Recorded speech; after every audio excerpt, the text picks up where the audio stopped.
And the 2-2. Line drive over the right field, along the line, fair ball! Heading right towards the corner. 1-1 scores. The second comes in. The third, it's Pregent.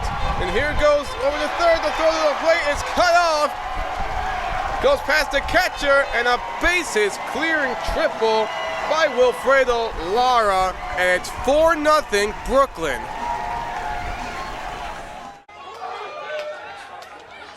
Three-two. Ground ball right over the first. Picked up and dropped. Throw over the K. A 4-P. The Comac Cougars have done it again. Evan K with another complete game. Again, McCaffrey. Line drive at the left center field. And it is dropped by Sokolowski. That's going to bring home Wood. And it's an RBI single for Kyle McGill. Hop takes the first lead of the game. We have gone past the 7th inning stretch here at Maimonides Park, and the Brooklyn Cyclones are still up 4-0 thanks to some tremendous pitching and fielding by the Cyclones as a whole. As the first pitch to Pregent hits outside ball 1, drew a hit by a pitch that brought in a run back in the 5th inning. And Kent, you really talk about how Tillian just had great vision on that line drive off of Young, and he kept the Ironbirds from getting their first run in the game when they had runners on the corner with 1 out. I mean, if that ain't terrific fielding, I don't know what is. It goes to show you that this game has been all about this young Cyclones team thus far. And the 1-1 from Cortez as he remains at the mound. He goes upstairs. It's 2-1 now to Pregent. And he's got Omar and Jeffrey De Los Santos coming up after him.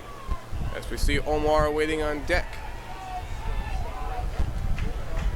Again, you think about how even though the Ironbirds have 2 more hits than the Cyclones, that doesn't change the fact that the Cyclones are still up 4-0 as the pitch is swung on and fouled away right over us. So the netting might be pretty decent enough to help out with the spectators right behind home plate, but up here in the press box doesn't really do much justice. For Maimonides Park, they have hosted so many events here over the last few years, and it's been that way for quite a while. Years ago, they used to host home games for NYU baseball. 2-2, right down the middle for strike 3. And for Cortez, he picks up his 3rd strikeout of the game. 1 gone. Pregent now goes 0-2 today. So now here comes Omar De Los Santos. And along with hosting NYU baseball games here in the past, there's also been 2 New York Penn League All-Star games that has happened as well. One back in 2014 when it was a North versus South League, and back in 2005 between an American and a National League. So Omar De Los Santos swings and misses at the first pitch. The number 9 hitter is 0-2 today, popped over the second back in the 5th inning in what was the first appearance for Bremer out of the bullpen for the Ironbirds. No action in the bullpen there, but we do see some action for the Ironbirds. The 0-1 is swung on and hit out deep to center field, chased after it underneath by Prado, and he makes the catch along with many other Ironbirds near him for out number 2. There's been multiple chases so far today, and many of them have definitely been beat by the Ironbirds, but also along with that there have been others that haven't. On that 2005 New York Penn League All-Star game, there were 3 Cyclones back then on that National League roster that were a part of it. Joe Holden, Bobby Parnell, and Josh Pearson. It's the first pitch to Jeffrey De Los Santos was a called strike. Then there was a lot more in the 2014 NYPL All-Star game. Shane Bay, Michael Burnell, Marcos Molina, Ahmed Rosario, who played for the New York Mets, Johan Urena, also a familiar name in the majors. And you also have the former manager at that time for the Cyclones, Tom Gamboa. Then you have his 2 coaches leading the way for him, Brent Benny DiStefano and Dave LaRoche. The other one coming up now from Cortez. Here's the pitch, and the fastball is outside, 2-0. Back in that 2014 NYPL All-Star game, the game ended with nobody winning. There was 1 run scored in the 5th by the North and 1 in the 7th by the South. And in a tie, 2-1. Swing and a miss, strike 2.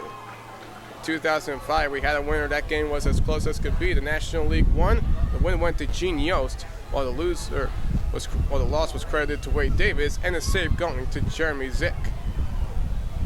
And in both of those All-Star games, the weather was nice, opposed to what we have right now. 2-2. Swing and a foul ball goes behind. Not to mention, in both of those All-Star games back then, Maimonides Park had different names. In 2005, it was known as Keyspan Park, and what was the host of the first ever New York Penn League All-Star game back in 2005. Then in 2014 was NCU Park that Maimonides Park was known as. A line drive along the line and the base hit at first.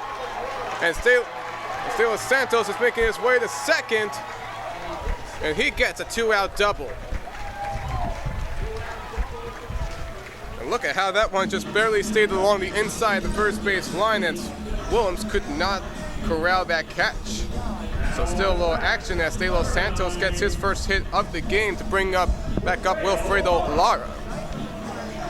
Lara coming up to the plate, had that insurmountable bases clearing double back in the fifth against Bremer to bring home Lugo, to bring home Osborne, Tillian, and Pregent to make it a 4-0 lead for Brooklyn. And now he has a chance to drive in another RBI. He's got 3 RBIs so far of the day. Maybe the ones that has put Cyclones on top rather comfortably. First pitch is outside and in the dirt.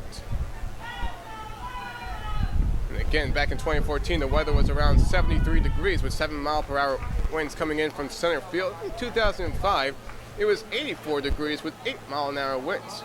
And of course, you figured that both of those All-Star games happened during the month of August, and we are nowhere near that yet. Ground ball right up the middle, caught by the shortstop. Young throw over the first in time, and that ends the inning.